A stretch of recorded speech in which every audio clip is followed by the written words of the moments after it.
कॅनमध्ये पेट्रोल का देत नाहीत या कारणावरून पेट्रोल पंपावरील कर्मचाऱ्याला तलवार आणि कोयत्यानं केली मारहाण. खामगाव ग्रामीण पोलिसात गुन्हा दाखल. बुलढाणा जिल्ह्यात इंधन टंचाईचं भीषण रूप आता समोर येत आहे. चक्क पेट्रोल आणि डिझेल मिळवण्यासाठी आता तलवार आणि कोयते सुद्धा बाहेर निघाले. खामगाव अकोला मार्गावरील पिंपराळा फाट्यावरील केके रिलायन्स पंपावरील कर्मचाऱ्याला काही वाहनधारकांनी पेट्रोल आम्हाला कॅनमध्ये का देत नाही या कारणावरून तलवार आणि कोयता घेऊन मारहाण केल्याची धक्कादायक घटना घडली आहे.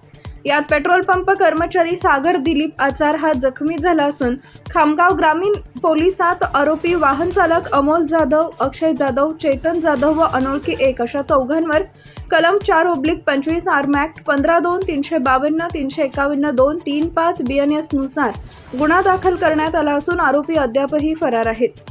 टाइम्स ऑफ महाराष्ट्र न्यूजसाठी अनिल वायाळ, बुलढाणा जिल्हा प्रतिनिधी यांचा रिपोर्ट.